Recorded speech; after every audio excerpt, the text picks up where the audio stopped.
The Los Angeles Rams are the team under the most pressure to win this season. You want to know why? Because they went all in this offseason, baby. There was rumors about potentially getting rid of Matthew Stafford heading into his age 37 season, but they extended the second oldest starting quarterback in the NFL, who's headed into his 17th NFL season. And while they let longtime wide receiver one Cooper Kupp walk in free agency, they replaced him with one of the greatest wide receivers in this generation in Davante Adams. But Adams is also 32 years old, and while he's still a great wide receiver, he may not be what he used to be. Now, you look down the rest of the roster, it's actually pretty young. They're kind of in the middle of the pack as far as age goes for a roster. And you look at Sean McVay, too, despite heading into his 9th season as the Rams head coach, he is still a top 5 youngest head coach in football. It shows you how young he actually got that job. But with Stafford and Adams nearing the end, this is the Rams window. They have to win it all this year. They had a shot at it last year, taking it down to the last play against the eventual Super Bowl champs in Philly.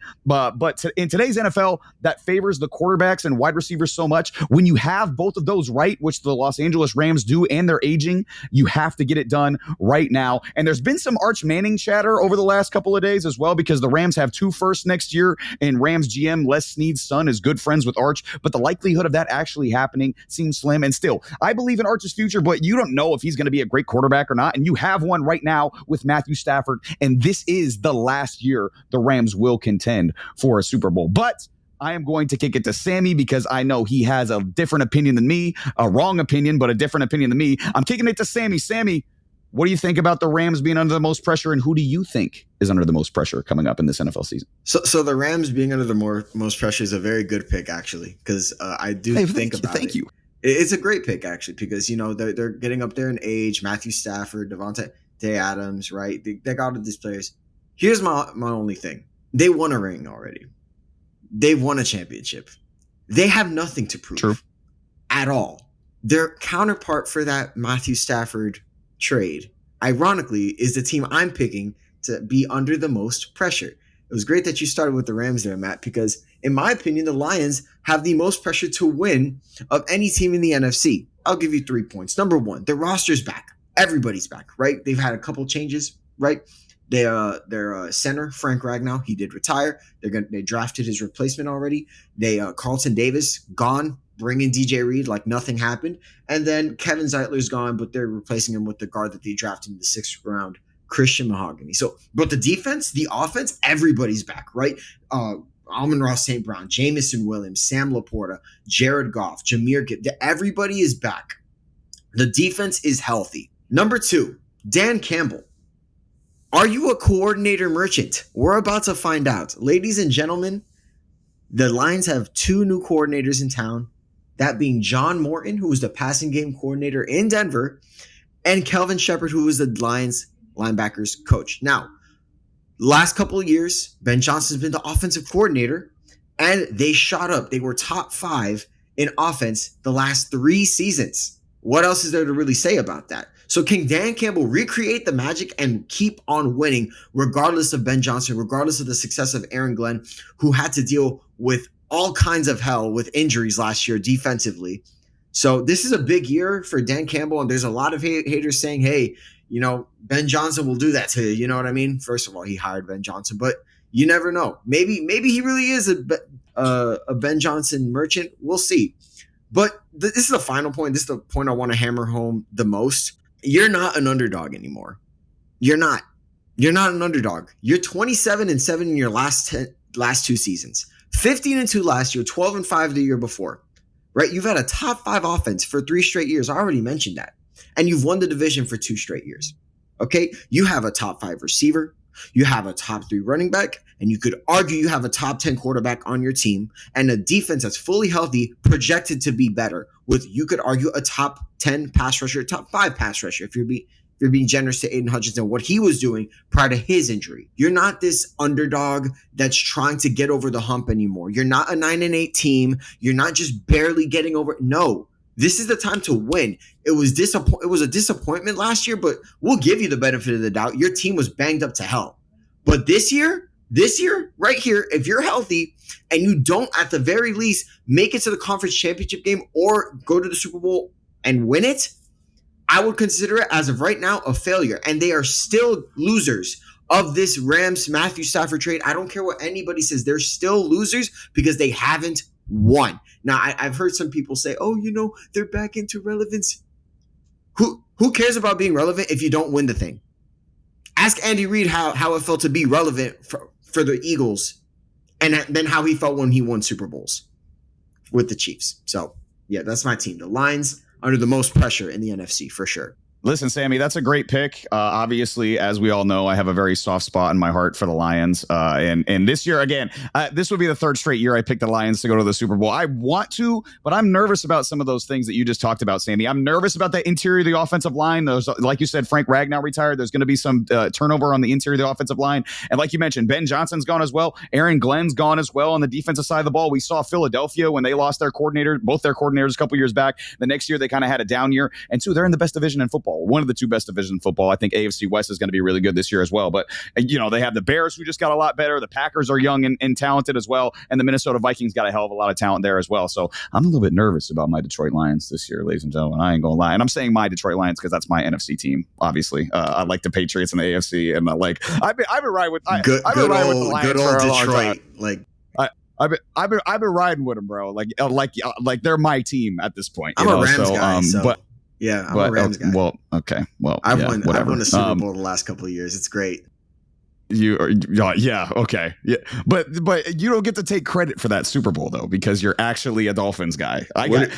When the Patriots win, I get Patriots credit. When the Lions win, I don't get Lions credit, but I enjoy Lions, if that makes sense. Yeah, but I'll enjoy it though. It's LA, man. I guess. I don't know. Anyways, Joe, what do you think about the teams under the most pressure here for this upcoming season? And what do you think about our picks? I mean, you guys had good picks, right? Like the Lions, like to Sammy's point, right? They're back. They're, if they have ever been before, they're here now, right? Like, the Lions have had at least, one or two good players for the last 30 years on their team between Barry Sanders and then you had, Calvin Johnson and Matthew Stafford. They've had something to cheer for, but to Sammy's point, relevancy is not what you're after. Relevancy doesn't fill the trophy cabinet, right? Super Bowls and conference championships fill the trophy cabinet. No one gives a shit if you're relevant. No one gives a shit if you're a feel-good story anymore, right? Like you got to win or no one cares. That is why I picked two teams, because both of these teams have a problem. And both of these teams are at a crossroads. And both of these teams don't struggle to win games. They struggle to get to the game that everybody wants to win. One team specifically has been to the Super Bowl 4 times and never won a single one. And that's the Buffalo Bills. That's the Buffalo Bills. Josh Allen, I got bad news for you, bud. If you don't win this year, there are going to be questions about whether or not you actually can. Sean McDermott, if you don't win this year, there's going to be questions about whether or not it's your fault Josh Allen's prime is being wasted. On the flip side of that, Lamar Jackson, if you can't win a playoff game, you may not see the end of your contract in Baltimore. There's a reason they waited to sign you. 31 teams could have made an offer for you to be the starting quarterback, and none of them did. None of them were willing to trade for you. Why do you think that is? Because no one believes that you can win when it matters most. And granted, you're a Mark Andrews drop away from a Super Bowl, from a decent, chance at a Super Bowl run, but no one gives a shit, right? There were other things that happened in that game besides Mark Andrews dropping a catch. There were more things that happened in the regular season than, someone fumbling a football or dropping a pass. Things happen. Good quarterbacks win games when things happen. Regular season merchants win games when it doesn't really matter. Lamar Jackson, you don't win a playoff game. Hell, you don't go to the Super Bowl with the roster you have, with one of the greatest running backs we've seen ever, with some of the best defensive players we've seen ever, with a good, solid core of a team. What are we doing here? Decisions have to be made.